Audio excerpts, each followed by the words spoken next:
Hello fellow cinephiles, 90s Film Guru here. Thanks for joining me today. If you're new to the channel, my name's Sean, also known as Film Guru, 90s Film Guru, and I started this channel to have my say in particular movies and TV shows from the 90s. So welcome. Today I'm reviewing Relic. This came out in 1997 and was directed by Peter Hames. Stars Tom Sizemore, Penelope Ann Miller, James Whitmore, and a variety of others. This is really a modern creature feature that is really engaging and well done. And like I said, directed by Peter Hames, who'd done Sudden Death and a variety of other really great action movies and a variety of other films. A director I've kind of really grown to like. And this was really a departure for him, to go from action and sort of thriller type movies to doing a sort of horror in a way. And I really liked that. Even Penelope Ann Miller talked about how she'd never done horror before and this was her first foray into it, and that she really loved this character that she portrays in the film. And I think she does a really great job. She's definitely a standout in this film. I really like her as an actress. I really like her character that she plays here, and she's really engaging and smart and really takes the fight to the creature itself with the help of Tom Sizemore's detective character. The film is based on a 1995 novel by Douglas Preston and Lincoln Child. The film was made for between 40 and 60 million, but only went on to make 48 million at the box office, so it wasn't really that successful. But it's a film I've really loved and I've enjoyed and I've watched over and over again. The film had some positive reviews. Roger Ebert and Gene Siskel seemed to both really enjoy this film, which is very odd for them. They usually disagree, but it's kind of interesting that they agreed on this particular movie. Siskel called it surprisingly entertaining. That's kind of part of what I enjoy about it. Ebert said he really thought it was really clever how they combined the conventions of a horror and disaster genre. It's really a lot of fun if you actually like special effects and gore. Reviewer Richard Harrington was less impressed. It's familiar story in the horror film business. Great novel, bad adaptation. Going as far as to say that film should have been taken off the shelves, which I think is very, very harsh. But I think with a film like this, you really have to like creature features or that sort of aspect to the movie, because if you don't, you're not really going to get too much out of this, because that's really what the film is, and it focuses on this creature and that the human element has to overcome this creature. So if you don't like that sort of thing, I don't think you're going to enjoy this movie. Sometimes I think reviewers don't like certain movies as they watch them through a certain lens, perceived notion of what they think the film is going to be or what it should be. And when it doesn't deliver on that, it disappoints. And they take films a little bit too serious. If you're looking for an intense and highly intelligent drama, that's not what this film is. But if you go in and just looking for entertainment, fun, and enjoying a sort of over-the-top entertaining horror/thriller film, you'll definitely get a lot out of it. I've always thought the design of the creature and the way that's sort of done kind of reminds me a little bit of Jurassic Park. Like, yes, that's set completely in a park, but this is also set completely in a museum. And it's about people sort of trying to navigate through the world they find themselves in and trying to stay alive as well as trying to take it to the creature itself. There is a lot of moments in this film that kind of remind me of when the kids are trapped in Jurassic Park in the kitchen and the raptors are walking around and trying to find them, and the way that's sort of done is sort of mimicked a lot of ways in this film, and I kind of like that. And it sort of really is a contrast between the two that kind of feel like they go hand in hand in a way. So the film really looks at the story of a detective, played by Tom Sizemore, and a biologist, played by Penelope Ann Miller. They have to team up after a lot of grisly murders in order to find out what is responsible for doing them and how to stop it or how to sort of combat it. I really like the myth around the creature and the science and how they explain that, and how it's about this sort of thing that's evolving and changing. So everything they know about it changes every frame in the film, every time we see it, and it's kind of about how they sort of combat that. There's one particular person who does animatronics and sort of practical effects, and that is Stan Winston.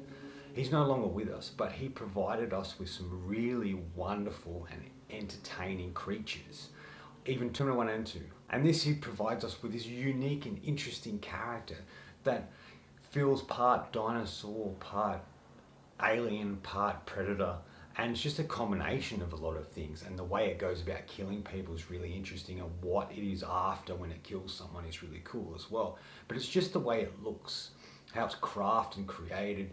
It's not digital except for one particular shot in the film, and it just feels so real and realistic, and it looks really good. They do keep it in the dark a lot, but when you do get glimpses of it, it looks really good. Stan Winston was a staple of the 80s and 90s, and it's sad he's no longer with us because he was really good at what he did. Yes, his company still exists, but they sort of lean more into digital effects in my opinion, and I miss the way he used to do things. It was highly entertaining and engaging. Like Peter Hames said himself, that he doesn't think you can scare people without involving them. Film had to be intelligent, so it had to draw people in for them to really connect to it. And it is intelligent in a lot of ways, especially around the science and the evolution of these particular creatures. It's fascinating. A number of sequences I really like the opening sequence. It begins in the sort of, I think it's African jungle, or a jungle in particular. We see this man interacting with his tribe, and they're preparing this particular drink that he ingests that starts to cause hallucinations in him. But there's something about the leaf that they use to make this drink and something on it that starts to affect him. And I like that. I think that's really cool and interesting.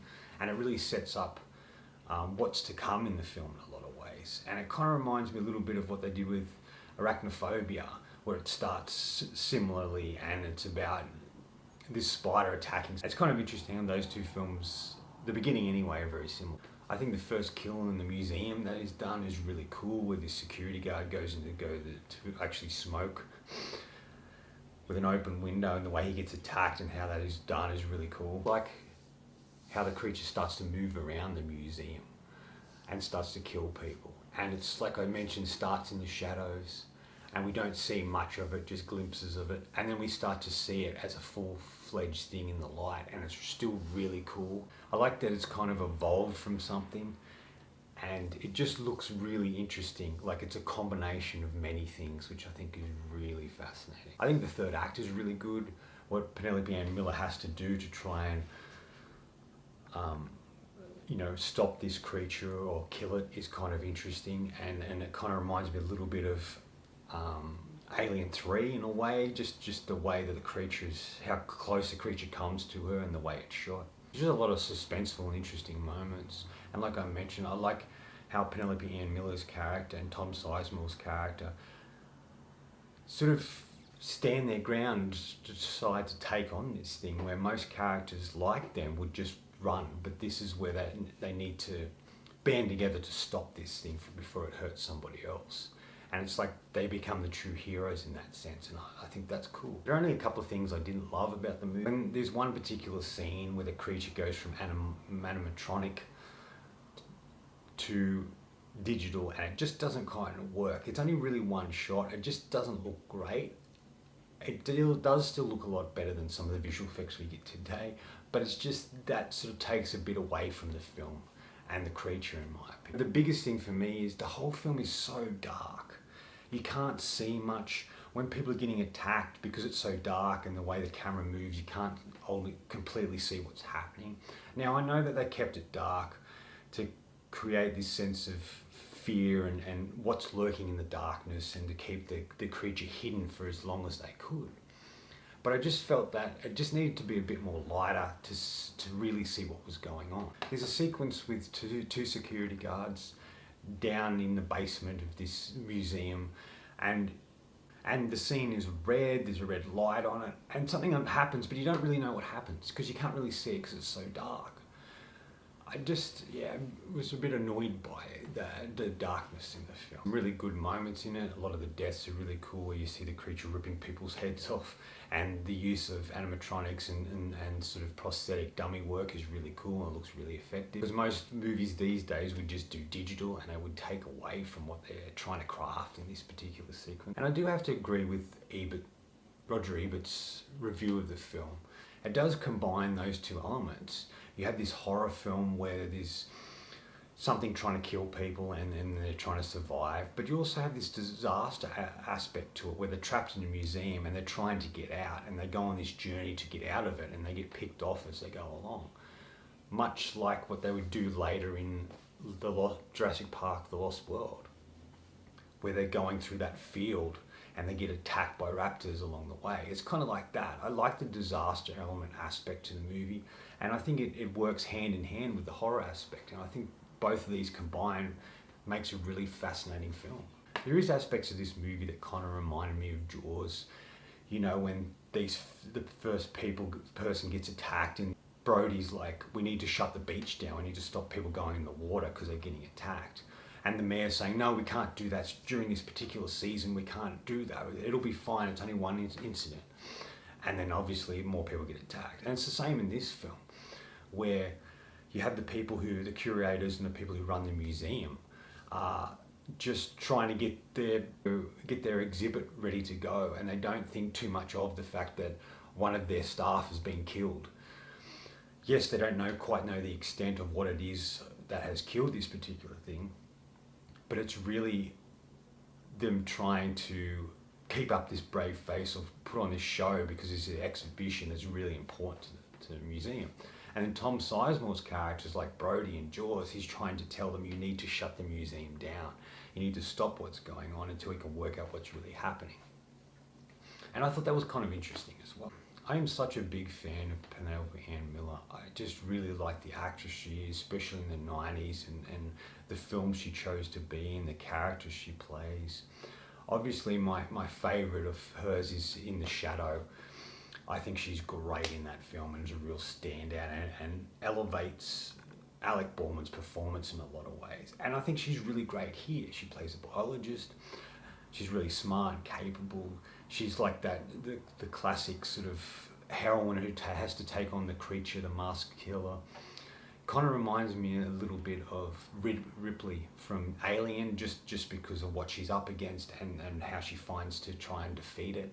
If I was a director in the 90s and got to work with Penelope Ann Miller, I would definitely put her in as much as possible.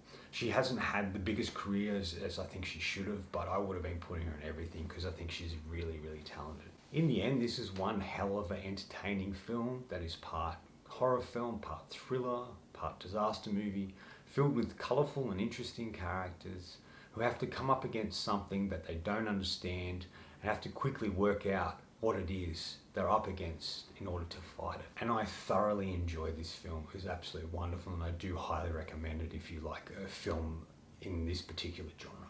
I'm going to give Relic 3.5 out of 5. Solid film, well done, well put together. Peter Hames has done a fantastic job of crafting this and stepping outside of his usual genre as a director. And like I said, Penelope Ann Miller is a real standout. Anyway, that's all from me today. Thanks for watching. I hope you enjoyed this video. If you did, please subscribe down the bottom. Follow me on Letterboxd and Facebook. Otherwise, until next time, enjoy the movie.